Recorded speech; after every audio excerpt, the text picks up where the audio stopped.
everyone. My name is Haley Buckner, and I'm the Professional Relations Manager for Elevate Oral Care. Thank you for joining us this evening. Before we start, I'd like to cover a few housekeeping items. For those of you who remain online past 50 minutes, your CE certificate will be emailed within hours of the completion of this talk. Be sure to check your spam folder. You are all muted, so there is no need to worry about background noise. We will have time at the end for questions, and you can submit questions on your webinar dashboard. They will be tracked throughout the talk. We have hosted an extensive series of free live CE webinars on many prevention topics. Each of these webinars have been recorded and are available with free self-instruction CE at the web address elevateoralcare.com/elevatingcare. Be sure to bookmark this page and return often to see what's new in free CE.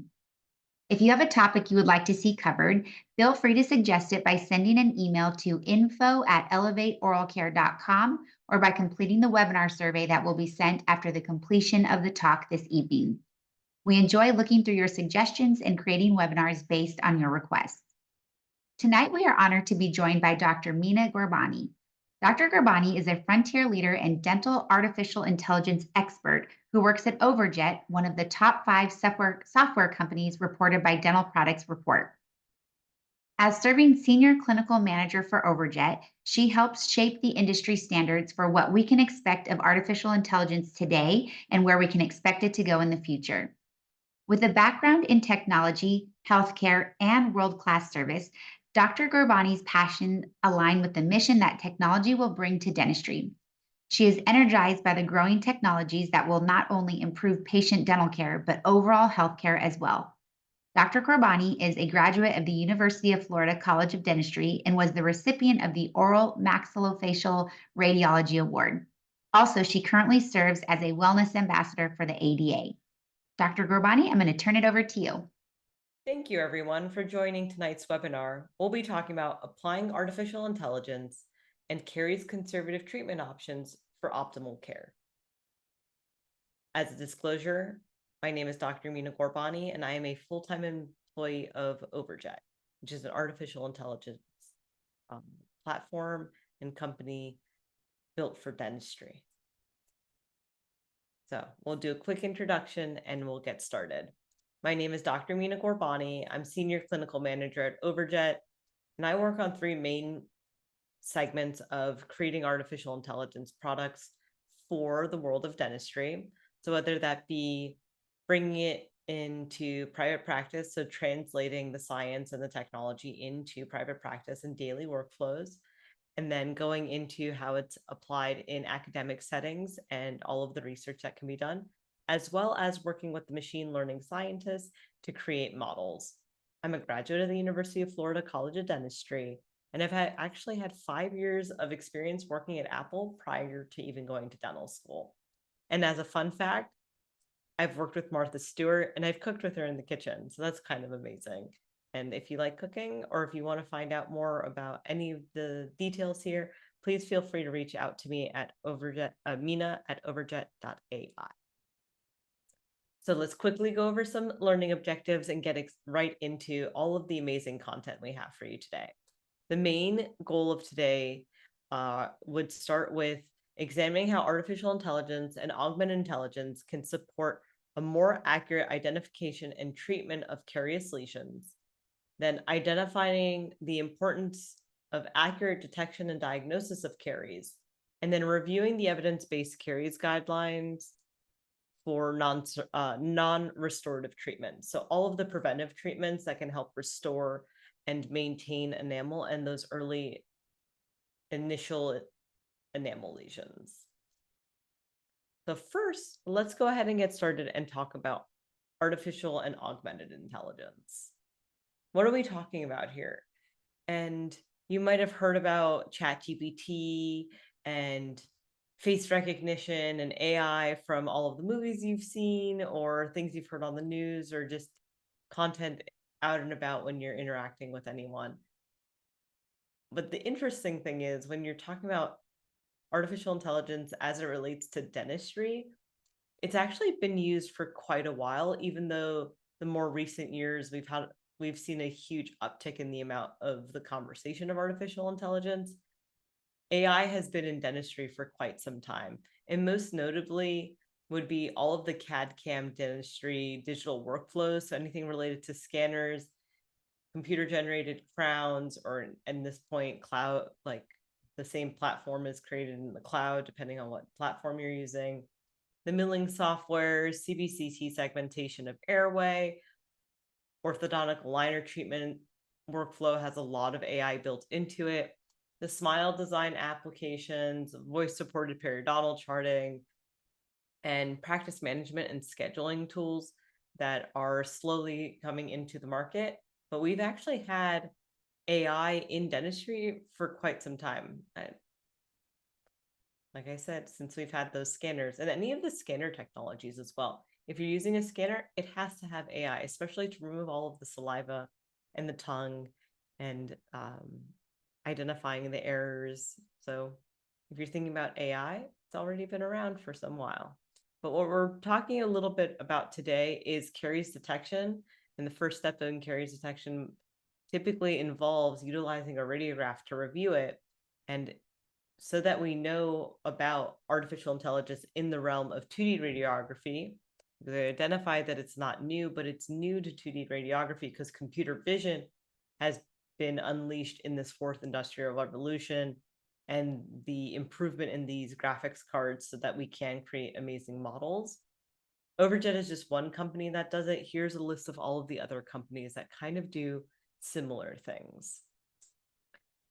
And with this massive uptick and the development of all of these tools, the American Dental Association has taken this opportunity to write a white paper that took over 2 years to develop and really highlight the difference between artificial intelligence and augmented intelligence, because there seems to be a disconnect about what these two terms mean, and especially in the setting of caring and treating patients, we need to make this distinction.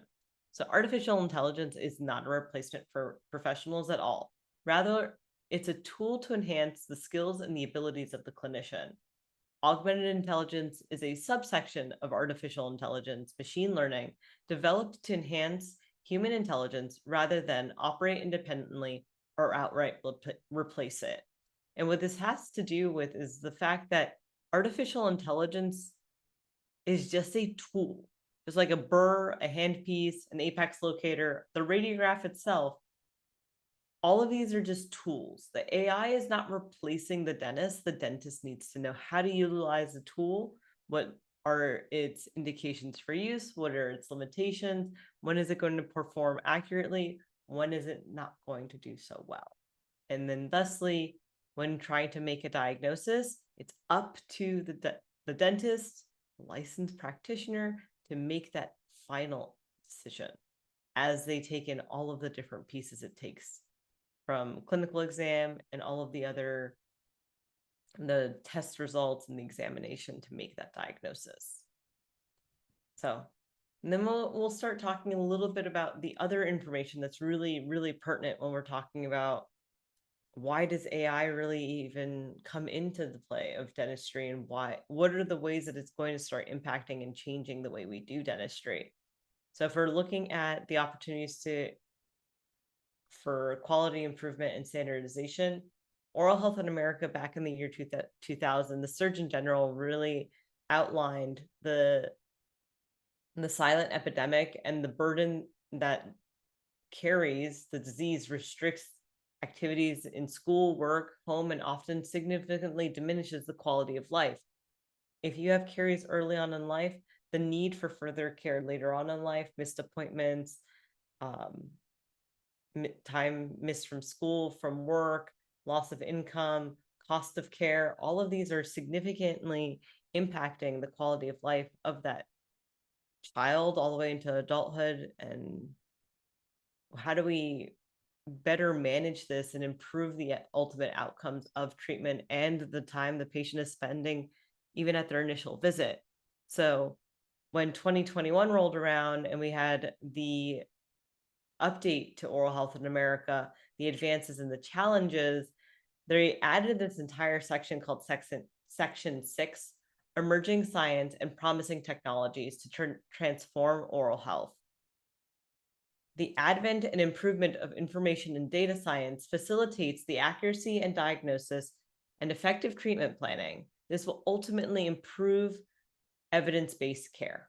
What this means is we're looking at a larger data set. How much information is there? How do we analyze this information?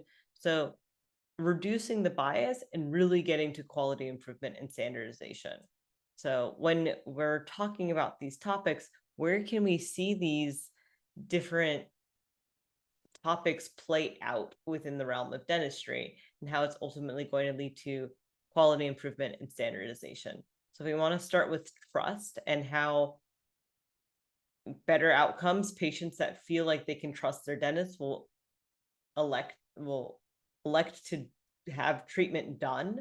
It will also be part of the patient record, helping maintain proper reporting, proper notes, recommendations, findings from the AI, highlighting when a record needs to be updated, and then supported treatment planning. So when you have multimodal data feeding into a system, helping the clinician make the best decision for the patient.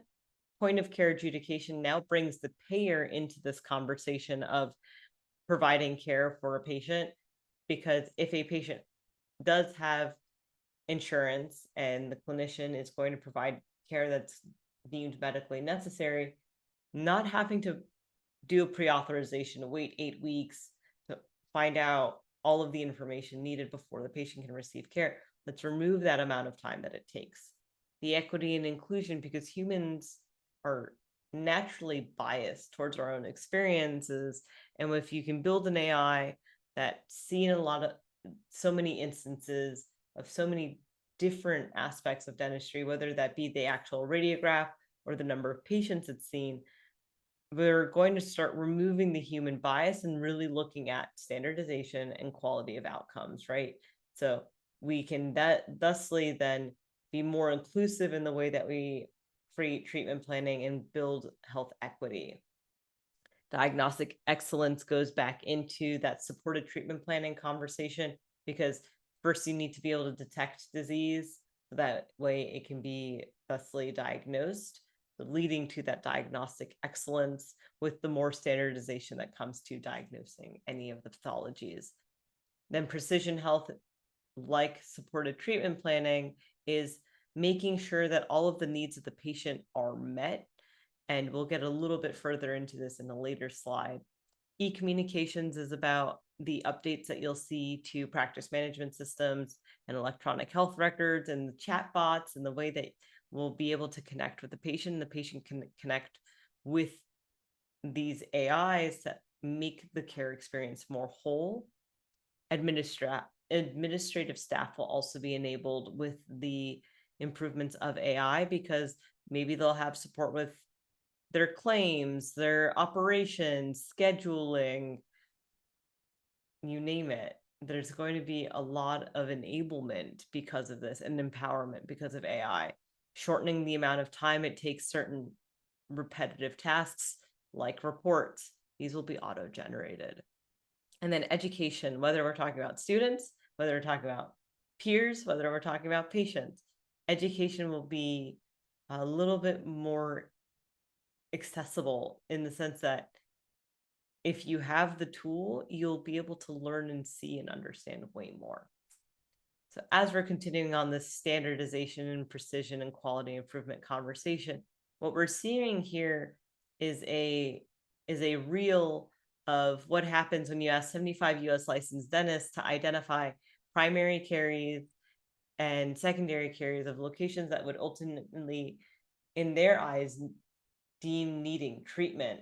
And if there's anything that I want you to take away from this slide, is that everything seems to be segmented or different, and there's a little bit of consistency between the images, but not a whole lot. The sizes of the caries are different in the way that they're identified. The locations are different.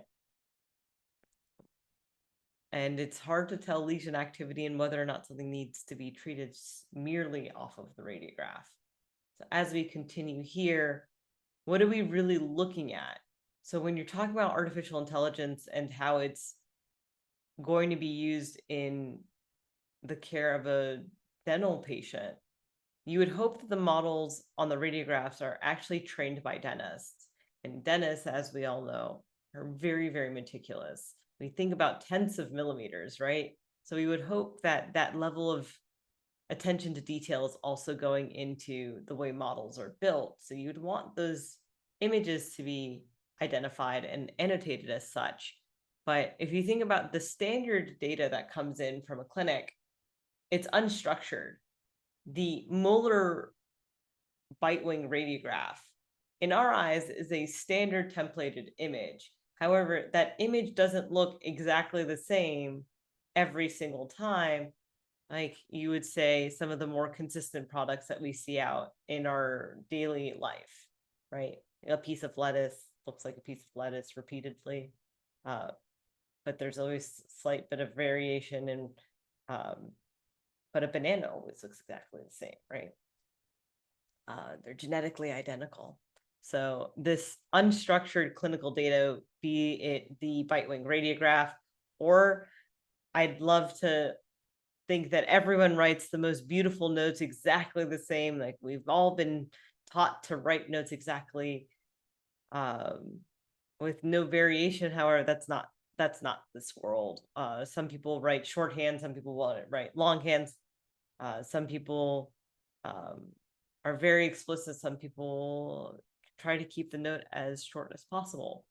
So now we have these unstructured data. So we would need AI to help transform it to bring some structure to it. So the things that are annotated or the findings that are annotated within the image become these objects within the code. The notes can be deciphered as well with a large language model.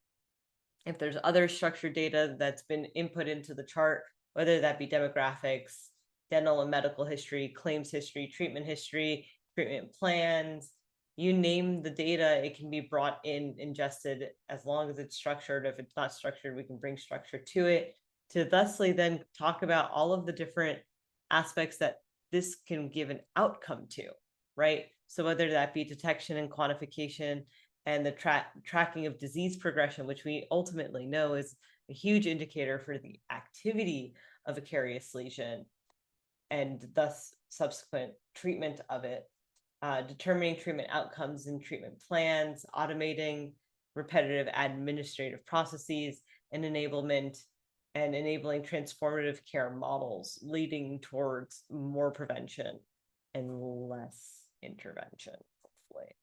So this is the experience that you would see in the case of utilizing an artificial intelligence product, and that you'll be able to see overlaps the way that we as dentists almost interpret it in our minds, but now it's actually happening on the screen. And we never went back to black and white TVs. I don't think once we have color on our images, we're really going backwards back to just black and white images. So embrace it. This is what it looks like. We'll talk a little bit more about it later. This is my hit home slide, though. I really, really want everyone who's taking the time to listen to this webinar to understand the narrative of man versus machine is back to Y2K, right? We don't want to think about ourselves being against the machine here, because the machine is here and it's here to stay. How do we work with these technologies, whether it be Neo downloading Kung Fu into his mind so that he can beat the AI Sentinel villain, or we're talking about man plus machine, right? Now we're talking about Jarvis and Tony Stark saving the universe, because Tony Stark is a mere mortal. But the thing that makes Tony Stark different is that he's a mortal that is intelligent, understands the limitations, the strengths, the indications of his technology, and has a goal in mind, saving people. So he's making sure that his technology is optimized for that, or working with an android robot to, do good and go against the evil forces in Star Wars. So I hope you take this moment to really understand that AI is a tool, and understanding how the tool works, having the digital literacy is very important. And how, as a dentist, a hygienist, or any of the other allied dental team members, the therapists, the assistants, thinking of how human plus machine is really going to make this all better. So I'll leave that with you. But now on to caries detection. So in caries detection, the very first step is detecting the caries. So looking to achieve diagnostic excellence means the first step is detection. Artificial intelligence can augment the practitioner to detect lesions on a 2D radiograph. So if you start with detection, leading to decision, then that way you can choose to do the treatment that you're looking for, hopefully in a more conservative preventative manner, because you're detecting it so much earlier. So you make a decision that is less invasive. And then after all of that is done, a risk-based recall interval that will lead to a proper determination so that you can keep an eye on what you detected. So like I was mentioning, the second step is now deciding, and there's this beautiful flow chart that the ICMS 4D has created for the management and personalized caries prevention, control, and tooth preserving care plan. And what I really want to focus on here is the idea that the majority of this decide step is really focusing on non-operative options or just preserving, right? If the sound surface preserving the natural tooth structure to the best of the ability of the patient and the practitioner.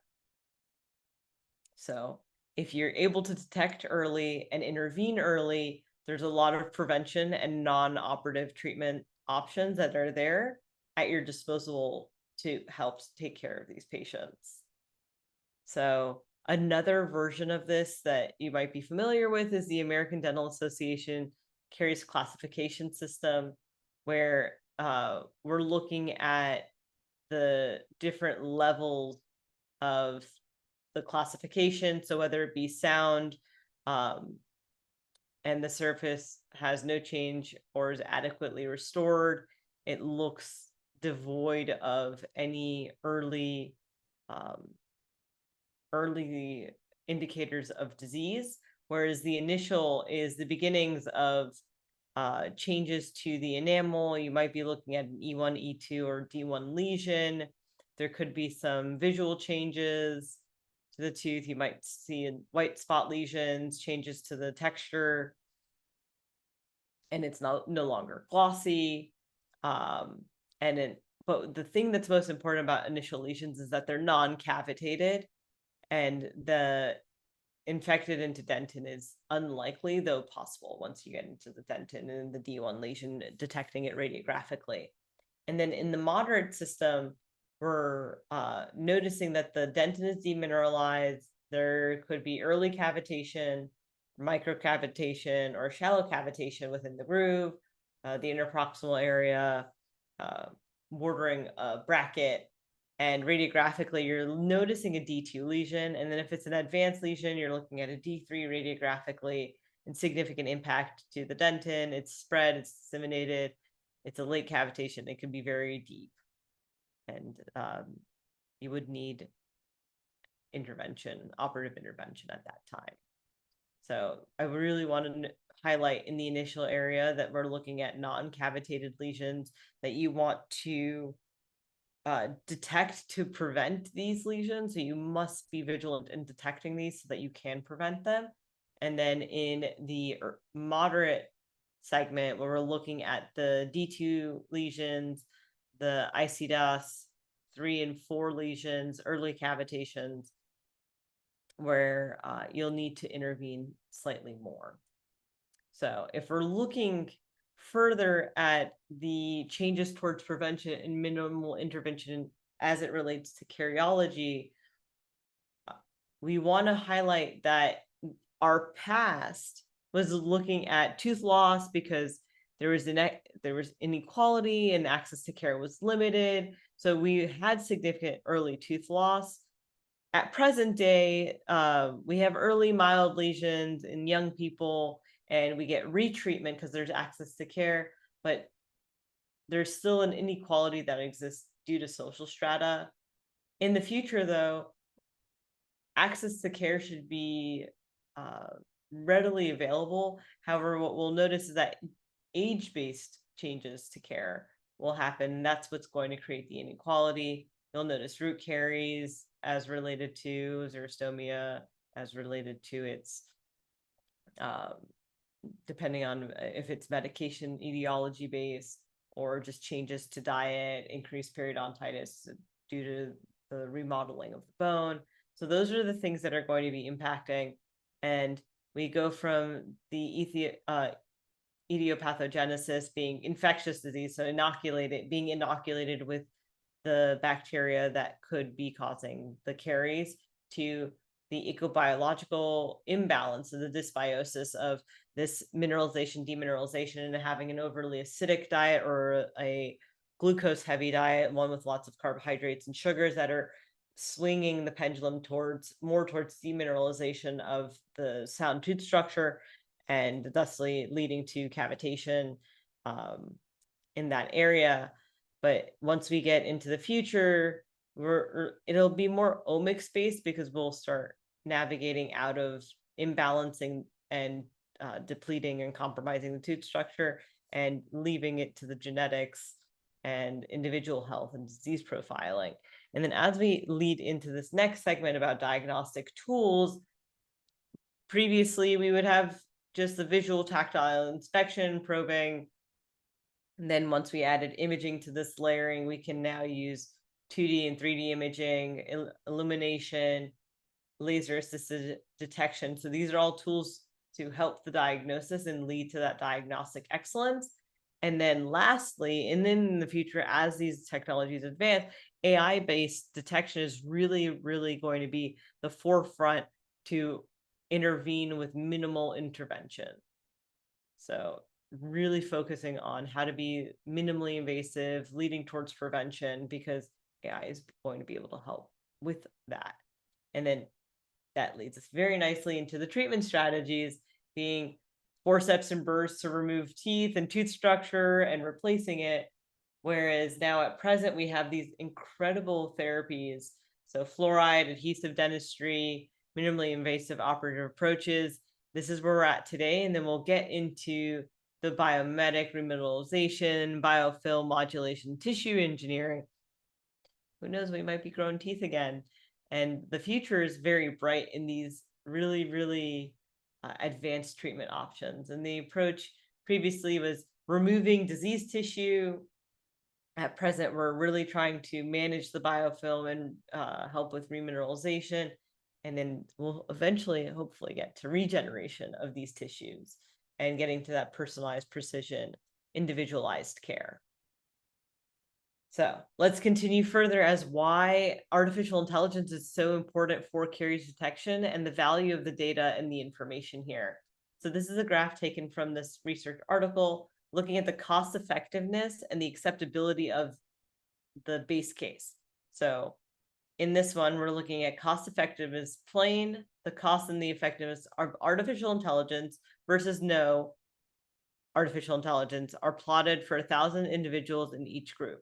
So the cost of early AI, right? So no AI, right? You're looking at no AI in the beginning. And then as AI starts coming in, the cost of caring for the caries is expensive because it's found later. And then the later in life, the more AI, the cost of AI goes down, the cost of care goes down. So this is amazing. That's what we're hoping for because we're leaning towards prevention. And the caries management in the modern age, we're really going to look at the 2018 recommendations and use for the use of non-restorative treatment of carious lesions. This is what we're really going to look into during the session. So what are these evidence-based guidelines, right? So I want to first thank Elevate Oral Care for providing some images for us here and understanding something that we might be taking for granted, just understanding the caries risk. But the fact in the statement here that's really, really important is to know that only about 15.5% of the population fall in the low risk category. And the rest of about 85% of the population that's coming into the clinic has a moderate or a high risk, meaning that you need to treat accordingly because of this. And there's a multitude of reasons that could be leading to it. You can utilize this slide as part of the Caries risk assessment to help understand how to make the best decision to treat this patient. So the non-restorative treatment of carious lesions came out in 2018. The next following slides were co-created with Dr. Fontana, and her bringing to light the evidence-based clinical practice guidelines for non-restorative treatments. So we want to have the least amount of invasive intervention and utilizing early detection to getting the patient the best care possible. And their prevention looks different at home and in the office. So understanding the health goals of the patient so that you can provide them the best care, and then what steps need to be taken to get there. So in the office, you would make sure that you have the right frequency and interval of treating the patient, fortifying their at-home care with fluoride and the appropriate fluoride, possibly sealants if that fits into the treatment plan, and reducing that bacterial load. So germ control options that could be existing for that patient.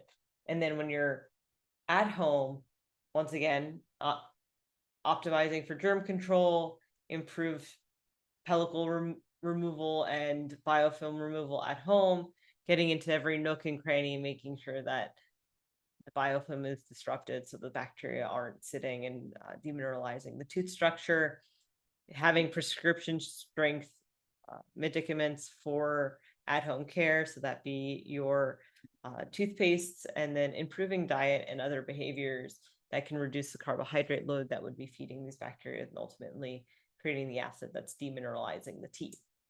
So as we continue here, we're looking at the options for permanent teeth by location. And as highlighted before in the webinar, non-cavitated and cavitated have different treatment options. So first and foremost, on permanent teeth, we're going to be looking at non-cavitated. So making sure that sealants and sodium fluoride varnish or just sealants are an option. And if these aren't options for occlusal identification of caries, then we would be looking at the varnish or the acylated phosphorus fluoride gel or the sodium fluoride rinse. And then once if it, in any of these cases, if there's a cavitated lesions, sodium fluoride, silver diamine fluoride, pardon me, is a fantastic recommendation for treatment. But now if we're looking at facial lingual surfaces or aproximal surfaces, we'll be looking in this middle segment here, and the acidulated phosphorus fluoride gel for the non-cavitated lesions, either on the facial or the lingual, or the sodium fluoride varnish for the facial and lingual, as mentioned.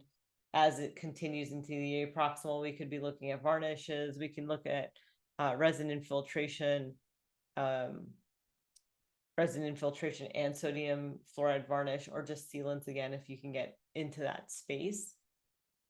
And once again, if it's cavitated, you should really look into the option of silver diamine fluoride.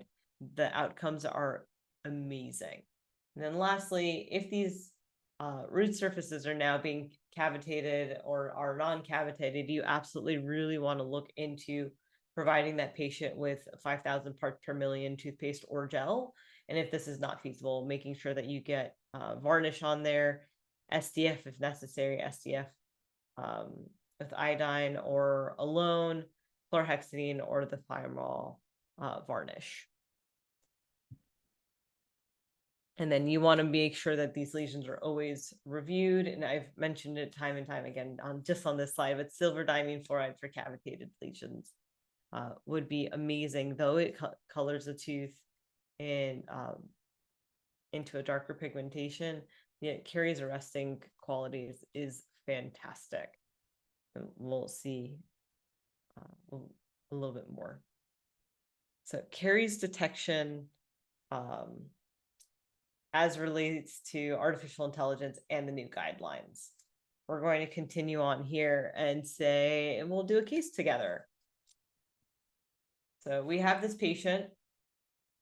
Patient is a 14-year-old female student who hasn't visited the dentist in the last 3 years.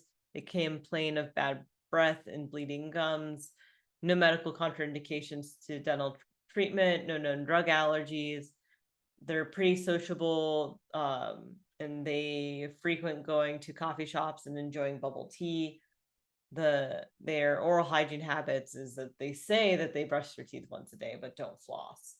And I'm actually going to go back and show you the image without the overlay. And if you could imagine where you're seeing caries, which ones are the deeper lesions, which are the shallower lesions, and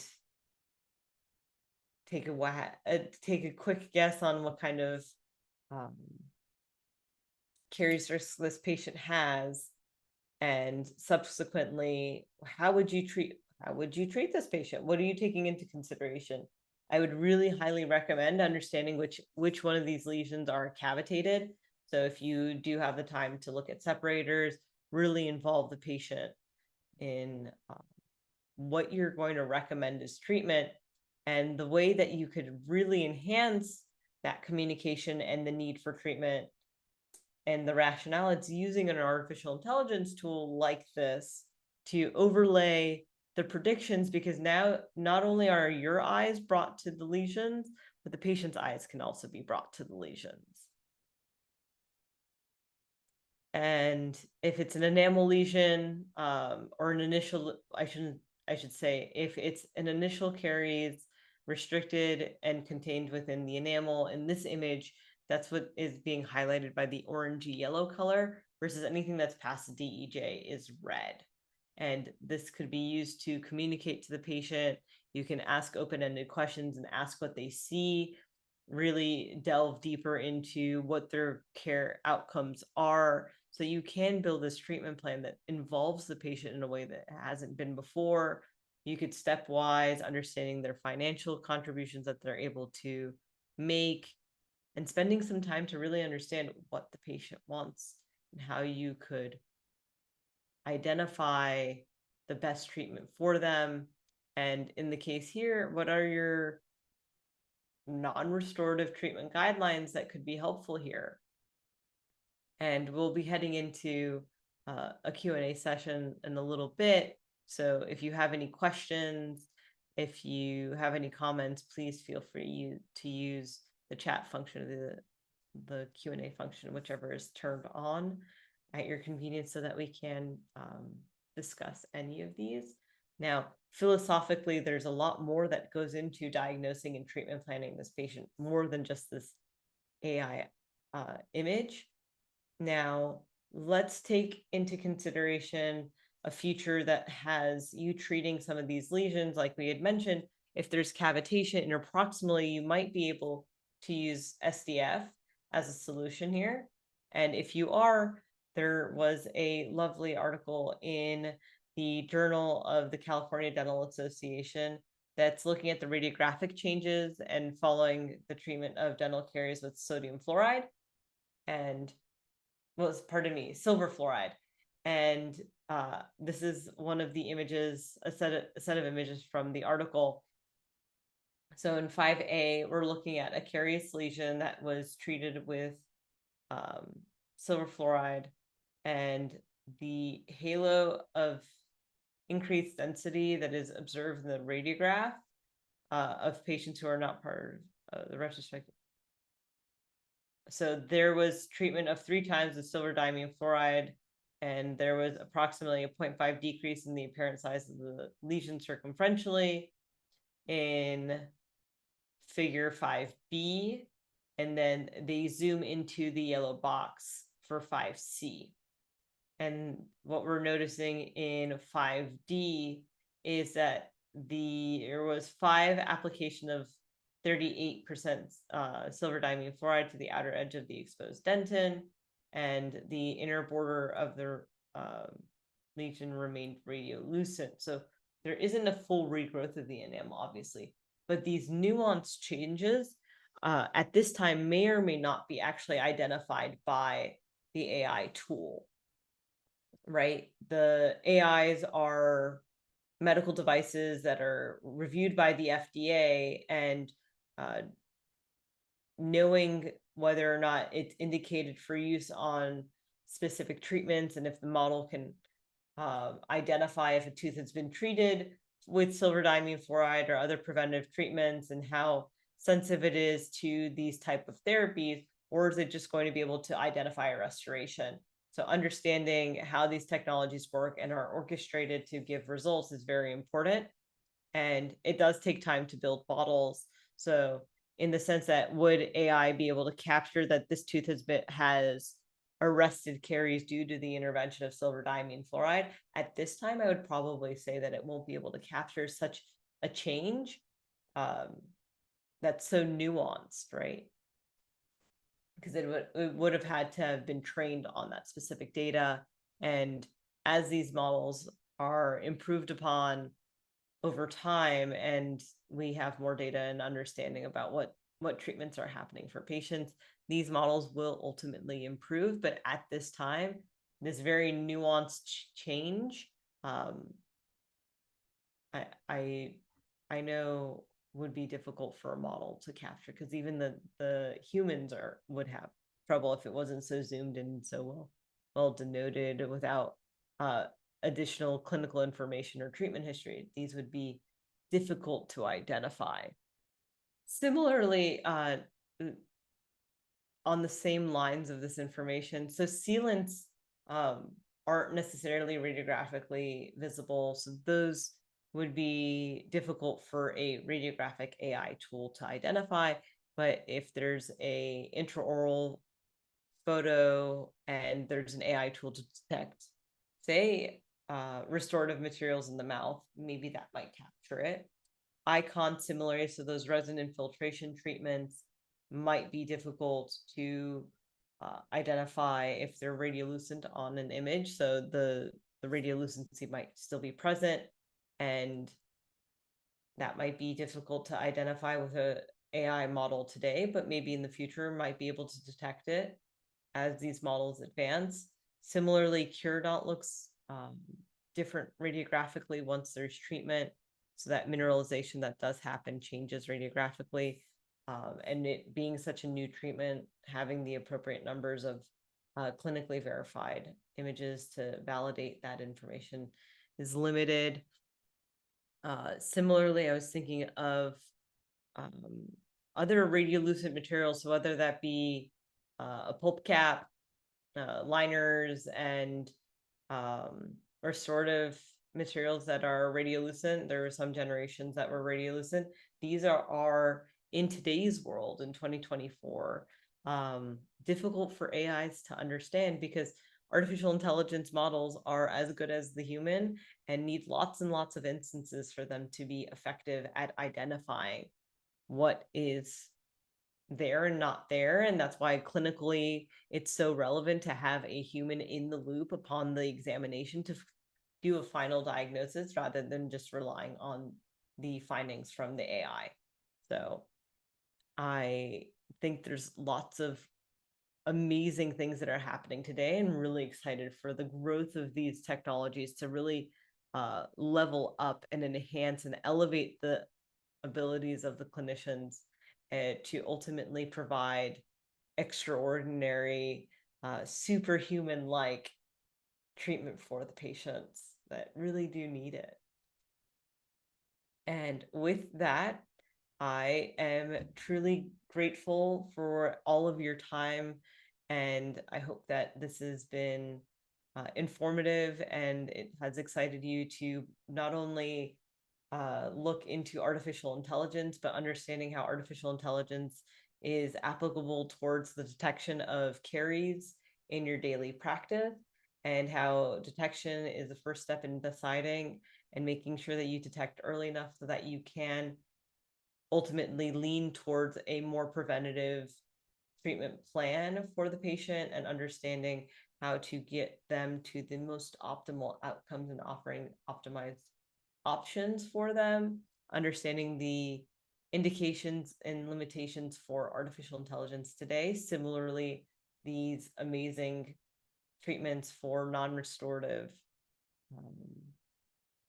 the treatment of carious lesions in the non-restorative guidelines. So with that, if you have any questions, and you can put them in the chat so we can do a amazing Q&A session.